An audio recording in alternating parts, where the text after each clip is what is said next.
मकई के खेत, ईंट भट्टा जौना के चिमनी भी कहल जाला, गांव, आम के पेड़, जब इ सब सीन कौनो वीडियो या फिल्म में दिखाई देवेला तब इ मन के मोह लेला। इ सब जमीन से जुड़ल के एहसास दिलावेला। जब उ सब जगह हीरो नाचत कूदत काम करत दिखाई देवेला तब हमरा जैसन गांव में रहे वाला लोग के लागेला कि हीरो हमनिए के कहानी कहता। गांव जवार से संबंधित वाला फिल्म एगो आवता जौना के हीरो बड़न रितेश पांडे। भोजपुरी सिनेमा के पर्दा पर अपन आवाज और अंदाज दोनों से हंगामा मचाकर रखे वाला रितेश पांडे आज कोनो पहचान के मोहताज नहीं हो। भोजपुरी के एक से बढ़कर एक फिल्म में अपन बेहतरीन अभिनय से हंगामा मचावे वाला रितेश के आवाज के दीवाना भी करोड़ों के संख्या में भोजपुरी के दर्शक लोग बा। रितेश पांडे के पहचान भोजपुरी के सुपरस्टार के रूप में होला। रितेश के गाना के अपने यूट्यूब पर हंगामा मचावत देख सकतन।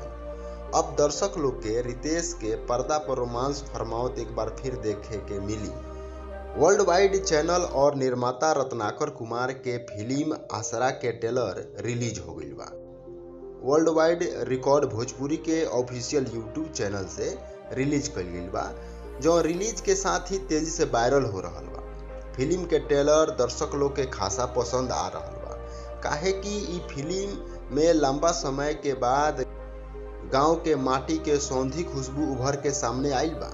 फिल्म में सुपरस्टार रितेश पांडे, अवधेश मिश्रा और सपना मुख्य भूमिका में नजर आ रहल बा लोग। वीडियो के शुरुआत होता एक बेहद ही खूबसूरत लाइन से। सपना कहतारी कि दिल के बात के इजहार कहल जाला और झुकी हुई निगाह के इकरार कहल जाला। सिर्फ पावे के नाम इश्क ना हो, खो जावे के नाम के भी प्यार कहल जाला। आगे ट्रेलर में दिखावल जाता कि रितेश सपना के ऊपर अपन दिल हार बैठतारन। उ अलग अलग तरीका से उनकरा के इम्प्रेस करे के कोशिश करतारन। हालांकि फिर सपना उनकरा के कहतारी कि जिंदगी में कुछ बन जइह तभी हमरा सामने अइह।